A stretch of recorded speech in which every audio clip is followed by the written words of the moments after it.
What's going on, YouTube? My name is Elk, and I'm here to show you all of my video game pickups for the month of October 2015. And a lot has happened to me this month, which helped me to get a lot of video games. There's been two particularly big events that I've been to. One being Retroworld Expo, which I made a video about, and the other being ConnGo, a video game trading event that happens at a series of local video game stores in my state called Retro Games Plus. And most of these games that I got here came from those stores. I've also included a few random games that I got in some other ways. So, I'm just happy to share all this with you because lately I've been becoming very passionate about collecting video games, especially ones from generations past. Console generations, I mean. So, before I get into all this, though, I just want to talk about my fans that, well, maybe not fans, because most of the people I met this month haven't really heard of my YouTube channel by the time they met me, but, I have a Facebook page now for my YouTube page, which, go check out the page and like it if you haven't already. I'll put it up here, or there, or somewhere. Maybe watch me put it over my face. But yeah, I told people I was coming to those places. I told them I have a YouTube channel, and so many people came to talk to me, to say hi, and to just talk about general YouTube stuff. At this point, now my YouTube channel is not very famous at all. As of this recording, I have less than 10 subscribers, and I've never broke 50 views on any of my videos as far as I'm aware. I don't usually check all the time though, but seeing so many people just recognize me and want to say hi and give me their blessings. Some people even wanted to take pictures with me. One guy interviewed me actually for his YouTube channel. So I already felt like a celebrity going there. I'm pretty at Retro World Expo there were actual YouTube celebrities in the gaming community, from the Game Chasers, Alpha Omega Sin, and the Gaming Historian, and a couple of other guys I forgot. Which, if I forgot you, it's because I don't watch you. In which case, I'm sorry. But they probably got a lot more attention than I did, but I just really appreciated all the attention that I got. It really feels good that I'm getting myself out there and people will actually know me for this. So I just want to thank all of you who, recognized me and came to talk to me and play games with me. It's really nice having that community to communicate with. I've never been part of a larger community when it comes to games. In my friend circles I was usually with, let me see if I can get this chair higher. Yeah, I guess I can.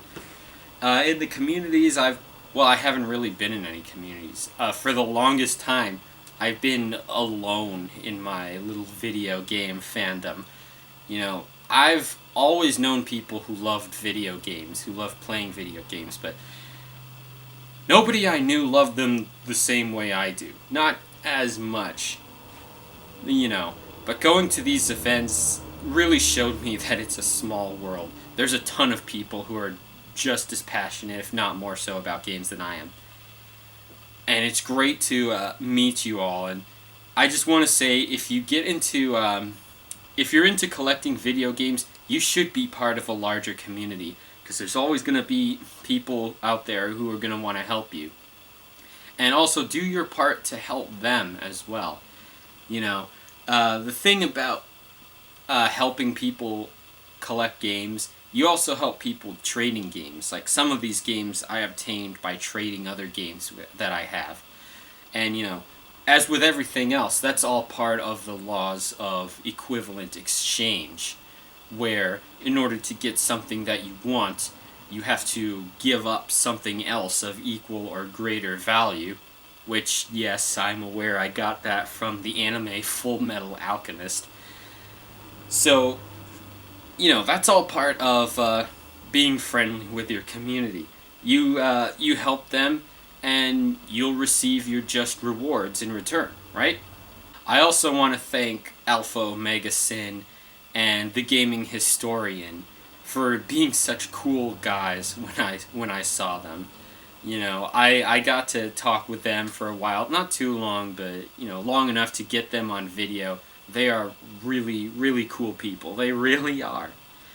They're very funny too. I actually saw the Gaming Historians panel. Didn't get to see Alpha Omega Sins.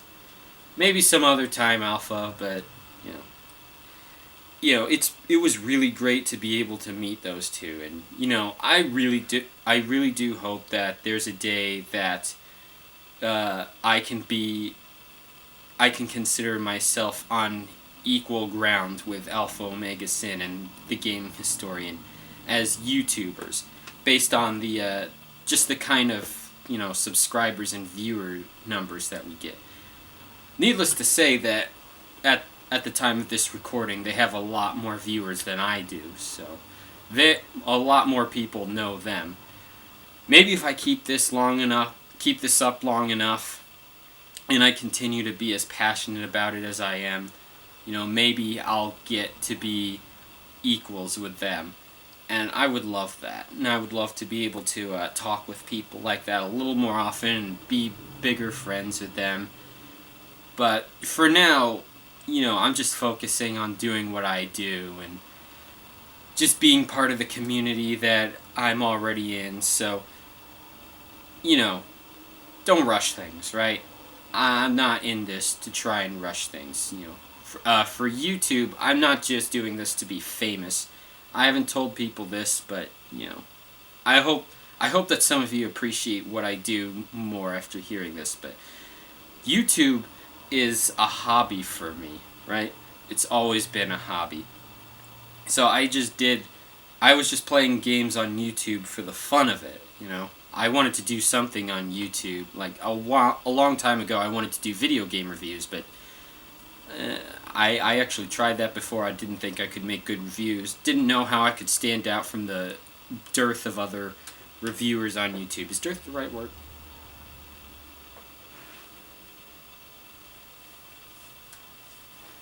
But, I tried that. It wasn't really something I was passionate about, And I already like video games, so I figure, since I'm already a busy guy, being an illustrator and all, I figure playing games for YouTube as a Let's Player, I could do that without feeling too lazy.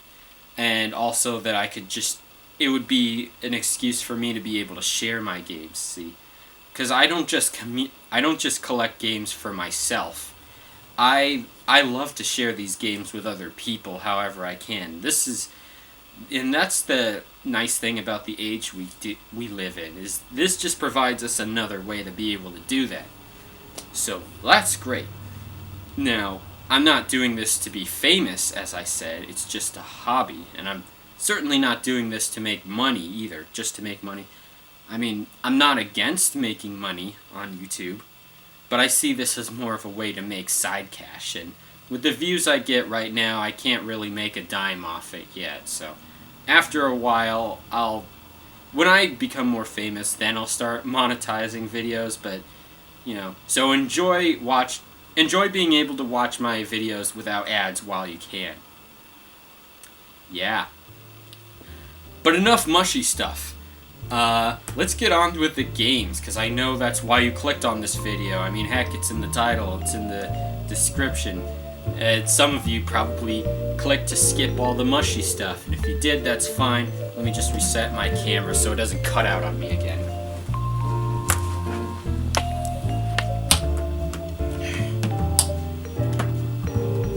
So, ready, set, let's begin.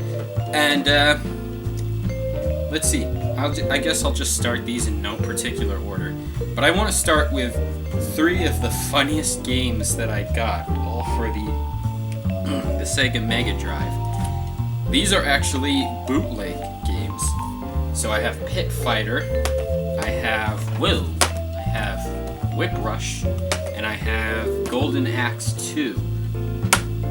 Now, When I say bootleg, I don't mean the games themselves are bootleg. These are all official releases for the Sega Mega Drive and the Genesis. So these games all got official releases worldwide. These cartridges, however, are not officially made by Sega, and these aren't fan reproductions either. These are straight up bootlegs from some country in Asia, possibly China. So it's just funny that it's just so funny how I found these. One of the booths at Retroworld Expo was selling these in a bargain bin, and I got a couple of games from there, and they just told me I can have all 3 of these games for $10, right? So these were the only bootlegs they had in their little bargain bin at the time. This is Whip Rush. Now you might notice these are all in Mega Drive cartridges, Japanese Mega Drive cartridges, so these won't fit in an American Sega Genesis. But these are official ROMs on these cartridges. So if you can put these in your Mega Drive, they will work. And if you can take the boards out and put them in your North American Genesis, they will function. Believe me, I tried it. I even tried uploading the ROMs to my computer using a little device I have called the Retroworld, so I could play them in an emulator. The ROMs all work.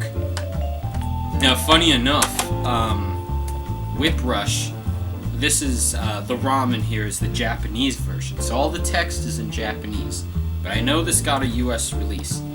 Now, Pit Fighter and Golden Axe 2, the ROMs for these games are apparently the same worldwide, so it's all English no matter what country you play in.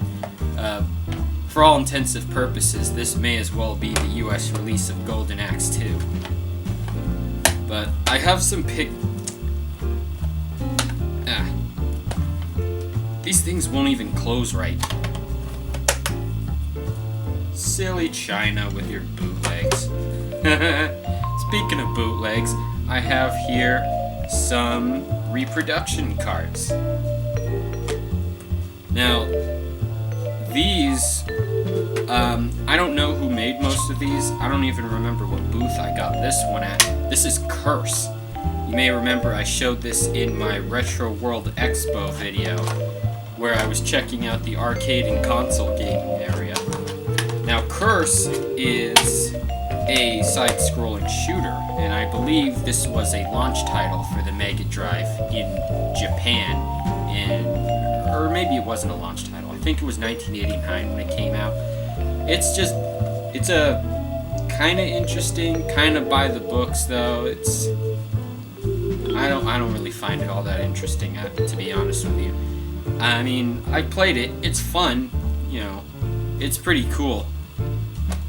And then here's some repros that I actually am a lot more passionate about. This is Super Fantasy Zone and Pulseman, both for the Sega Genesis, but I don't have cases for either of them. Not that I really care. I mean, just one of these alone was actually more expensive than Curse, and it did have the case. $40 each. I got these from the 8-bit Evolution table. Now, Super Fantasy Zone, I'm sure most of you know Fantasy Zone on the Sega Master System and the arcades. Well, this is the one Fantasy Zone game that was made for the Mega Drive. Not actually made by Sega though. It was published by Sega, but it was developed by Sunsoft. But it's, to me anyway, it's that same quality Fantasy Zone gameplay that I got from the original games. As far as I know, most fans don't like this one as much as the older Fantasy Zone games. And I cannot imagine why, because this game is just fantastic to me. And then you got Pulseman here, which this game is very special to me. This was actually made by Game Freak. Now, if you don't know who Game Freak is, well, they made Pokemon. Yeah, From Pokemon Red and Blue all the way to Pokemon Omega Ruby and Alpha Sapphire. They made all of those games. Pulseman happens to be one of those games they made before Pokemon, and that alone makes this super interesting. On top of it just being a flat-out kick-ass action platformer, you know. And you play this, and you'll notice a lot of characters who look like they came straight out of Pokemon. So the illustrator, the main illustrator working on the Pokemon series, who's actually one of my favorite Japanese artists. His name is damn, I just said he's one of my favorite artists, and I can't remember his name. I'll just write down his name. But he worked on this game as well as the original music composer from Pokemon. So you're going to notice a lot of characters look like characters from Pokemon. One character in particular I think looks like Nurse Joy. And apparently there was a Pokemon in Pokemon Diamond and Pearl who was designed to look like Pulseman, but I couldn't tell you which one that is. I never played Diamond or Pearl.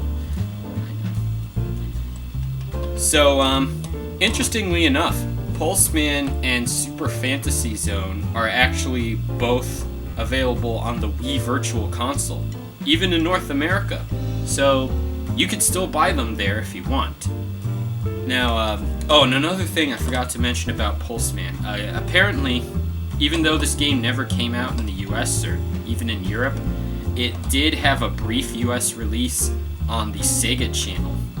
For those of you who don't know, Sega Channel was an online service for the Sega Genesis set up by your cable company. And for most people, that was Time Warner Cable, where the Sega Genesis would connect online through your cable provider, and you'd be able to download games or even game demos, as well as like check out news or strategies, all on your Sega Genesis. And some of the games you could download happened to be import games that were never granted a US release. Not physically, not in retail. Now, 4 of the games that were most famous for briefly being available there, all of them were imports. Now, one of them was Pulseman. The other 3 were Golden Axe 3, Mega Man The Wily Wars, and Alien Soldier. Now, you can also get Alien Soldier and Mega Man The Wily Wars on the Wii Virtual Console. In fact, you can also get Alien Soldier on Steam, believe it or not. Pulseman, though, the only way to buy this officially is on the Wii Virtual Console. But heck, getting this game, you know, it's actually a fan translation, so all the text has been translated to English, so that's great. And also from 8-Bit Evolution, to my surprise, they started doing Master System reproductions. Yeah, I had no idea anybody was doing that. But I guess there are a few people, but 8-Bit Evolution was the only people selling them at Retroworld Expo, so I got GG Aleste 2 and Tails Adventure. Now, the GG and GG Aleste 2 stood for Game Gear, and both of these games were officially made for the Game Gear. It's just that GG Aleste 2 did not come out in the US, only in Europe and Japan. But GG Aleste 2 is actually a very solid top-down shooter. I really like this game a lot. I tell you, I was playing it for a long time when I first put it into my Genesis with the power base thingy. And then Tails Adventure is a puzzle platformer in which you play as Tails from Sonic the Hedgehog. So Sonic is not in this game. This game is all about Tails. And this one actually did come out in the US for the Game Gear. This was a worldwide release for the Game Gear. Now, you may remember from my Retro World Expo video that I actually bought Mega Man GG, which was also based on a Mega Man game for the Game Gear. Funny thing is, though, when I took it home and I tried it, the game kinda didn't work.